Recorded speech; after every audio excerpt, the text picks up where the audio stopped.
Hello मेरे प्यारे दोस्तों, कैसे हैं? आशा करता हूँ आप सब अच्छे होंगे। तो वेलकम है आपका अपना यूट्यूब चैनल केमिस्ट्री वाला कृष्णा में। तो आज के इस वीडियो में हम पढ़ेंगे हमारी ऑर्गेनिक सिंथेसिस के बारे में। तो देखो, आपने एमएससी प्रीवियस के अंदर देखा है हमारे लेक्चर, तो उसमें आपको कितनी फ़ायदा हुआ है वो आप अच्छी तरीके से जानते हो, ठीक है। तो इसी तरह से हमने सोचा कि भाई क्यों ना हम एमएससी फाइनल की है जो क्लास है वो स्टार्ट कर ले। तो देखो, एमएससी फाइनल की क्लास है, आपको किसको देखने के लिए मिलेगी तो मैं बता देता हूँ भाई साहब। पहले उसकी चर्चा कर लेते हैं कि भाई एमएससी फाइनल में क्या क्या पढ़ना है। तो मैंने पहले से वैसे बता दिया, लेकिन नहीं पता है तो फिर से बता दो। कई बच्चे क्या होते हैं उसको नहीं देखते यार, तो फिर से बता देते हैं। देखो, एमएससी फाइनल का कुछ रूल ये रहता है कि आप एमएससी प्रीवियस के अंदर तो आप 4 सब्जेक्ट पढ़ते हो, ऑर्गेनिक, इनऑर्गेनिक, फिजिकल और एनालिटिकल। महाराजा गंगास यूनिवर्सिटी की बात कर रहा हूँ मैं, ठीक है। तो ऐसे मत सोचना कि भाई हमारे तो सारे शेखावट यूनिवर्सिटी के अंदर 6 सब्जेक्ट चलते हैं, उसमें ये चलते हैं वो चलते हैं, तो ये ऐसी बात नहीं है। तो मैं महाराजा गंगास यूनिवर्सिटी में जो विद्यार्थी पढ़ रहे हैं उनके बारे में बात करता हूँ, ठीक है। तो देखो क्या होता है कि आपके एमएससी फाइनल हैं वो एक सब्जेक्ट से आपको करनी होती है, कि जैसे कि आप इनऑर्गेनिक पसंद करते हो या ऑर्गेनिक पसंद करते हो या फिजिकल करते हो या एनालिटिक करते हो, वो आप पे डिपेंडेंट रहता है, ठीक है। तो ये बात तो रह गई आपकी सब्जेक्ट की, ये पॉइंट है। अब क्या होता है कि जैसे मैंने किया है कि जो एमएससी की है मैंने, वो की है मैंने यहाँ पे ऑर्गेनिक केमिस्ट्री से, ठीक है। तो ऑर्गेनिक केमिस्ट्री की हम बात करेंगे और की बाद में कर लेंगे, ठीक है। तो ऑर्गेनिक केमिस्ट्री के अंदर आपको क्या क्या पढ़नी है, 4 सब्जेक्ट आपके फाइनल के अंदर पढ़नी है आपको। तो 4 सब्जेक्ट है, वो कौन कौन से पढ़ने हैं तो मैं बता देता हूँ आपको। पहला जो आपका रहता है ऑर्गेनिक सिंथेसिस, यानी ऑर्गेनिक को ही बोलते हैं, ठीक है। और दूसरा आपका आ जाती है हेट्रोसाइक्लिक कंपाउंड, ठीक है। उसके बाद में आपकी एक आती है लाइफ साइंस, ठीक है। यानी कितनी हो गई, ऑर्गेनिक आ गई, हेट्रोसाइक्लिक आएगी और लाइफ साइंस आ गई। आई बात समझे। अब जो चौथी यूनिट चलती है आपकी यहाँ पे फोटोकेमिस्ट्री चलती है, स्पेक्ट्रोस्कोपी, यानी स्पेक्ट्रोस्कोपी और फोटोकेमिस्ट्री यहाँ पे ये चौथी यूनिट, ये सॉरी चौथा सब्जेक्ट ये चलता है, यूनिट नहीं चलती है। तो ये बात तो हमने इस सब्जेक्ट के बारे में कर ली है। तो मैं आज जो लेक्चर आपको देख रहे हो या देखने वाले हो, उसमें आपको यहाँ पे ऑर्गेनिक सिंथेसिस की यूनिट फर्स्ट है, उसका जो पार्ट ए है वो देखने वाले हो। तो देखो, अगर आप नोट्स लेना चाहते हैं, ये जो नोट्स का जो कुछ मैंने ये लिखा ना, ये ऐसे के ऐसे नोट्स आपको जो पीडीएफ है उसमें हम देंगे। तो अगर आप लेना चाहो ना तो ये अपने व्हाट्सअप नंबर है, इन पे आप हमसे संपर्क कर सकते हो। तो डेमो देखें, डेमो देख रही नोट्स परचेज करें। ऐसी बात नहीं है कि आप बिना देखे नोट्स परचेज कर लेते हैं। तो पहले कोई भी चीज़ हो उसको देखना चाहिए कि कैसी है, तभी लेना चाहिए, ये बात है।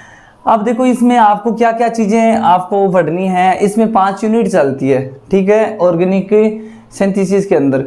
तो जिसमें आपको ऑर्गेनिक मेटलिक कंपाउंड वाली है, यानी हमारी यूनिट फर्स्ट है, उनको हम आज स्टार्ट करेंगे। तो उनकी कुछ एक बेसिक चीज़ें हैं वो मैं आज पढ़ा दूंगा आपको, और साथ साथ में आपको क्या करना है, नोट्स बनाना है। ऐसे नहीं आके आप बैठे रहोगे, तो मैं साथ साथ में नोट्स भी लिखाऊंगा और एक्सप्लेन भी करूंगा। हिंदी मीडियम के बच्चे के लिए हमारा चैनल है वो एकदम से हमेशा के लिए एकदम से बेस्ट रहा है। क्यों?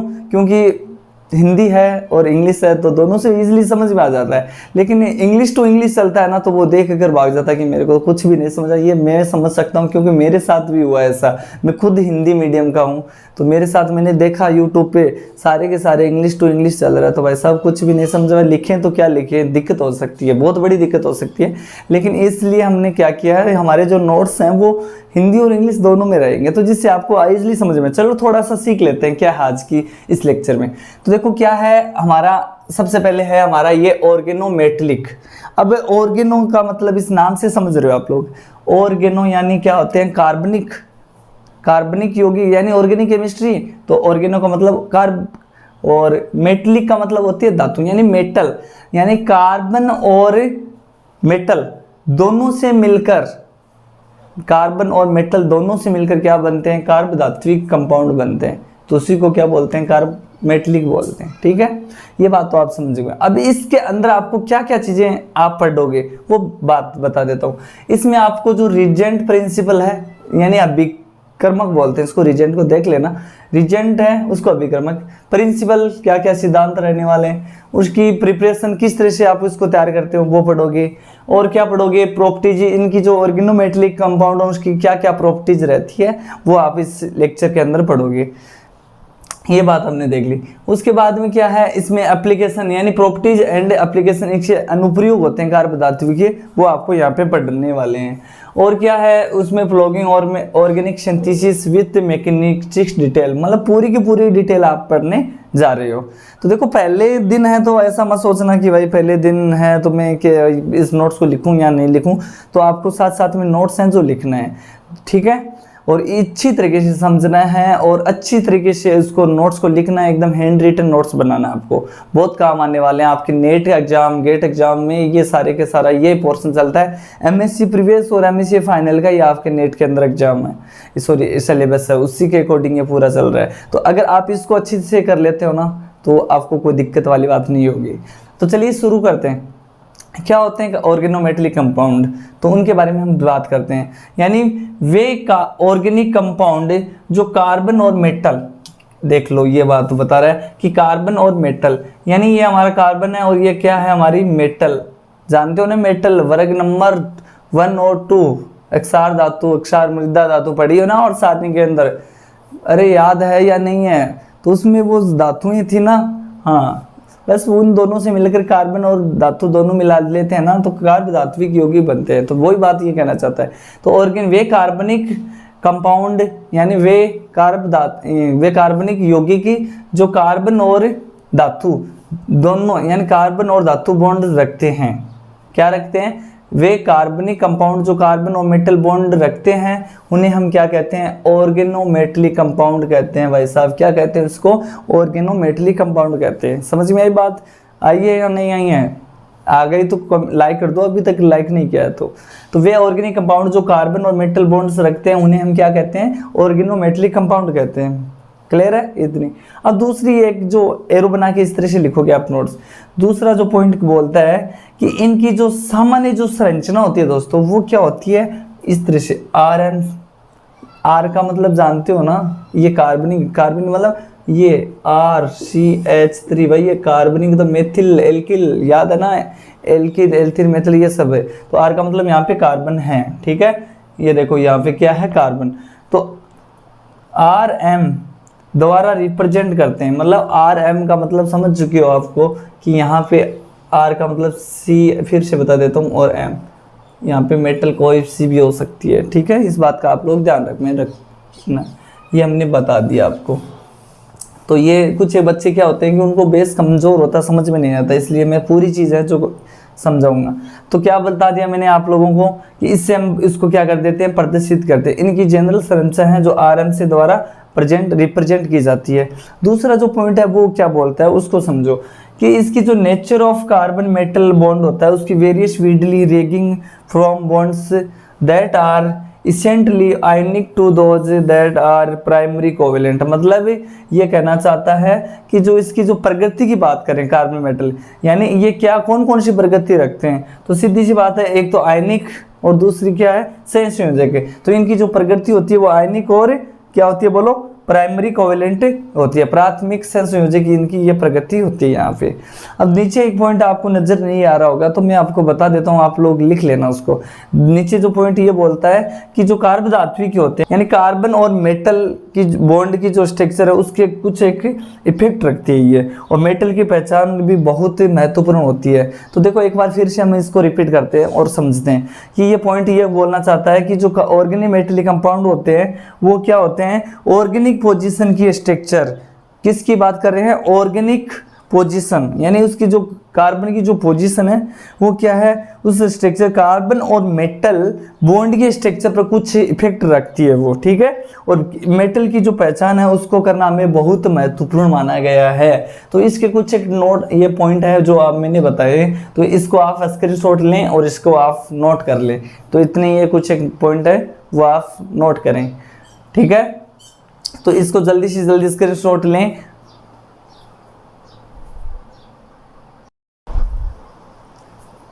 तो स्क्रीनशॉट ले लिया होगा। फिर से एक नई टेबल आपके सामने आ गई है। तो देखो बच्चों ये इसको हम सीखते हैं, वो आपने पिछले जितना भी नोट्स बनाया है वो अच्छी तरीके से बना लेना। अब कुछ एक ये चीज़ें हैं वो भी हम आपको बता देते हैं, ठीक है। इसमें आपको टेबल भी बनानी है साथ साथ में कि भाई कौन कौन से जो कार्बन है और धातु होती हैं वो कितना के जो आयनिक गुण हैं वो रखती हैं, कितना संयोजक के गुण रखती है। तो देखो यहाँ पे एक लाइन आपको एरो बना के नज़र आ रही होगी कि इसके जो आयनिक जो करेक्टर होते हैं वो कार्बन और मेटल बॉन्ड के मेटल के इलेक्ट्रोपॉजिटिव करेक्टर पर क्या करते हैं, निर्भर करते हैं, ठीक है। और मेटल पर जितना ज़्यादा, मतलब कोई धातु है जैसे कि सोडियम धातु होगी, पोटेशियम धातु होगी, या कोई सी भी धातु हमारी, उस पर जितना ज़्यादा इलेक्ट्रोपॉजिटिव गुण होगा ना तो उतना ही कार्बन और मेटल जो बंद होता है वो क्या हो जाएगा, एकदम से आयनिक गुण उतना ही ज़्यादा वो रखेगा। इस बात को आप दोबारा से समझो। इस चीज़ को क्या समझाना चाहता हूँ मैं, ये समझो हम क्या पढ़ रहे हैं, ऑर्गेनोमेटेलिक कंपाउंड पढ़ रहे हैं, जिसमें कुछ एक हैं जो टॉपिक हैं वो हमने स्टार्ट किए हैं। तो सबसे पहले इसमें देखना है आपको कि जो आयनिक गुण की बात करते हैं हम लोग, किसकी बात करते हैं, आयनिक गुण की। किस किस के बीच में हो रही है आयनिक गुण, यानी कार्बन और धातु के बीच में हो रही है कि ये कितने कितने गुण हैं, ये आयनिक गुण रखती है, कितनी सहसंयोजक गुण रखती है, वो मैं बताना चाहता हूँ। तो इसमें क्या है कि जो आयनिक गुण होते हैं वो कार्बन और मेटल बॉन्ड होता है ना, इस तरह से कार्बन और मेटल बॉन्ड, ये कार्बन है और ये हमारी क्या है, धातु है, सोडियम धातु। तो इन मेटल बॉन्ड की जो इलेक्ट्रोपॉजिटिव करेक्टर, मतलब इसका जो इलेक्ट्रोपॉजिटिव यानी इलेक्ट्रो धनावेशित जो गुण हैं उस पर निर्भर रहता है ये पूरा का पूरा, ठीक है। और मेटल पर जितना ज़्यादा इलेक्ट्रोपॉजिटिव होगा, यानी इस पे जितना ज़्यादा पॉजिटिव चार्ज होगा, है ना, तो उतना ही क्या होगा, कार्बन और मेटल बॉन्ड का जो आयनिक गुण होता है वो ज़्यादा होगा। समझ में आई बात है। बस बात इस मेटल की हो रही है कि भाई इस मेटल के ऊपर क्या होना चाहिए, जो इलेक्ट्रोपॉजिटिव करेक्टर, यानी क्या है, पहली तो बात यह है कि इसका इलेक्ट्रोपॉजिटिव ये दोनों हैं, इसके बॉन्ड उस पर निर्भर रहता है, बिल्कुल सही बात है।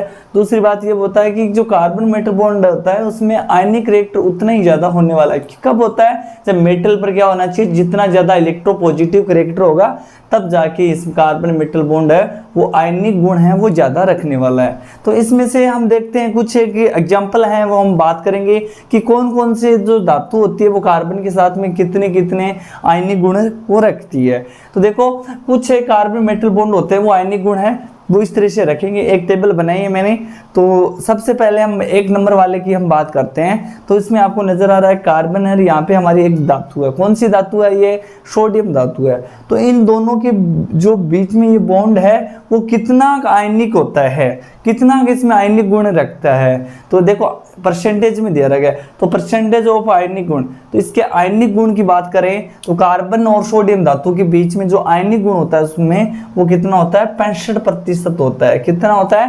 65% होता है। आ रही है बात समझ में? अरे आ रही है या नहीं आ रही है, बोल दो हाँ आ रही है ना। हाँ मेरे को एकदम पता है कि भाई आप हमारे चैनल पे जुड़े हो तो आप कहीं भी नहीं जाने वाले हो, क्योंकि आप पूरी की पूरी जो एमएससी पढ़ोगे हमारे चैनल से पढ़ोगे और एकदम इजीली नोट्स के साथ आप पढ़ने वाले हो। तो आप नोट्स ज़रूर परचेज कर लेना, ठीक है। और परचेज करने का मैंने बता दिया है, हमारे नंबर दे दिए मैंने 9057701545 हमारी ये व्हाट्सअप नंबर है, जिसमें आपको हिंदी इंग्लिश दोनों मिक्स नोट्स मिलेंगे। तो यही नोट्स हैं, उन्हीं नोट्स से मैंने ये चीज़ें जो है यहाँ पे बोर्ड पे लिखी है। तो समझ में आ गई कि कार्बन और सोडियम धातु के बीच में कितनी प्रतिशत इसका आयनिक गुण होता है, बोलिए 65% होता है, हाँ या ना? बिल्कुल होता है सर। अब आते हैं हमारी लिथियम धातु और कार्बन, यानी यहाँ पे कार्बन है और यहाँ पे लिथियम धातु, इन दोनों के बीच में एक बॉन्ड बना है। तो जैसे जैसे यहाँ पे आ रहे नीचे कि हलीना की रब से फरियाद, ये ट्रिक चलती थी, बेटा मांगे कार स्कूटर, तो ये सारी की सारी धातुएं हैं उनकी अकॉर्डिंग ली गई है। तो अब बात करते हैं कार्बन और लिथियम धातु के बीच में इनके जो बॉन्ड होता है वो कितना आयनिक गुण रखते हैं। तो वो रखते हैं भाई साहब 60%। अब देखो धीरे धीरे कम होता जाएगा, यहाँ पे लास्ट में है ना यहाँ पे आ जाएगा। तो जैसे आयनिक गुण है वो धीरे धीरे कम हो रहे हैं ना, तो यहाँ पे सहसंयोजक गुण है वो धीरे धीरे बढ़ रहे हैं, कोवेलेंट बॉन्ड बढ़ना स्टार्ट हो जाएगा। तो कार्बन और लिथियम की बात करें तो ये अपने जो बीच में बॉन्ड होता है वो कितना आयनाइजेशन गुण रखता है, 60%। बिल्कुल। अब दूसरी बात करते हैं कार्बन और मैग्नीशियम धातु की, यानी कार्बन भी है लिंक और मैग्नीशियम धातु है, वो कितना रखती है। तो इनके बीच में जो आयनिक गुण होते हैं वो होता है 52।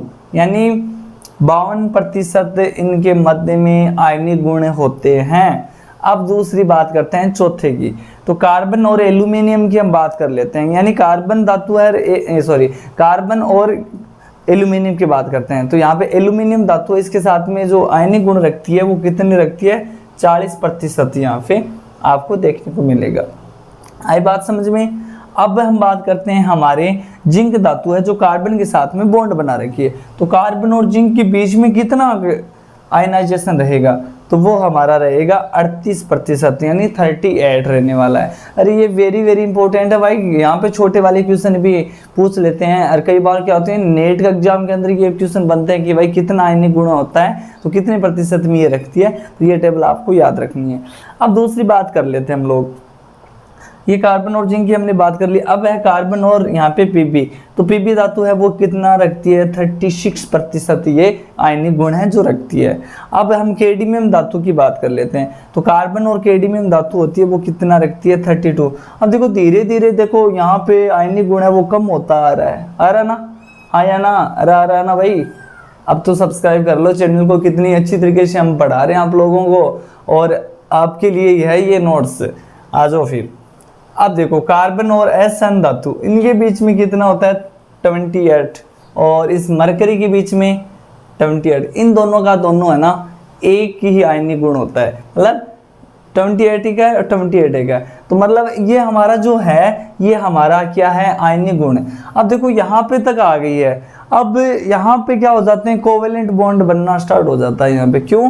क्योंकि यहाँ पे जो आयनाइजेशन है वो धीरे धीरे इसके मध्य में है ना, इनके मध्य में, तो ये कम होता जाता है। अब यहाँ पे एक आगे जो पढ़ेंगे हम क्रम वाइज पढ़ेंगे, पहले इसको पढ़ेंगे इन कार्बन और सोडियम, तो इनके बारे में हम अच्छी तरीके से पढ़ने वाले हैं अगला टॉपिक के अंदर। तो इसमें हम क्या पढ़ने वाले हैं, उसमें ये पढ़ेंगे कि भाई ये कितने मतलब पोलराइजेशन करता है, यानी तो सीधी सी बात है जहाँ पे नेगेटिव चार्ज होगा और कोई स्पीशीज नेगेटिव, यानी कार्बन होता है उस पर न्यूक्लियोफाइल आराम से जुड़ जाता है, तो वे लेकिन उस पर क्या आ जाता है, नेगेटिव चार्ज आ जाता है, तो उसको दूरबीत करेगा यानी कि वो सारी की सारी हम आगे पढ़ने वाले हैं। तो इतना आप लोग हैं, अपना स्क्रीनशॉट लें या अपने प्यारे प्यारे नोट्स हैं उसमें आप इसको अच्छी तरीके से लिखें।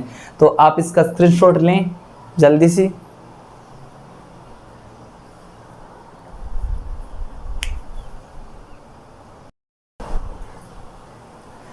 तो स्क्रीनशॉट हो गया आपका।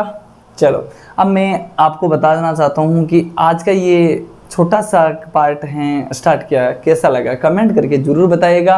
और आप चैनल पे नए हो तो सब्सक्राइब ज़रूर कर लें, और ज़्यादा से ज़्यादा अपने दोस्तों के साथ शेयर करें।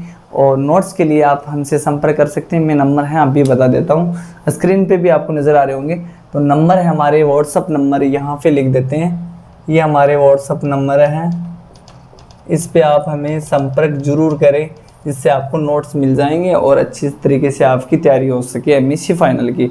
तो यही मौका है, आप लोग अच्छी तरीके से अब से स्टार्ट करना लग जाओ और अच्छी तरीके से तैयारी करो इनकी, तभी आपके एमएससी फाइनल के अच्छे अंकों से पास आउट होंगे। तो इनका स्क्रीनशॉट ले लिया आप लोगों ने, नोट्स भी बना लिया है, और अगले लेक्चर में हम उनके क्रम वाइज हैं जो कार्बन और सोडियम इनके बारे में हम चर्चा करेंगे। तो आज का लेक्चर कैसा लगा कमेंट जरूर बताओगे आप लोग, और मिलते हैं नेक्स्ट लेक्चर में। आज के लिए इतना ही, थैंक यू सो मच।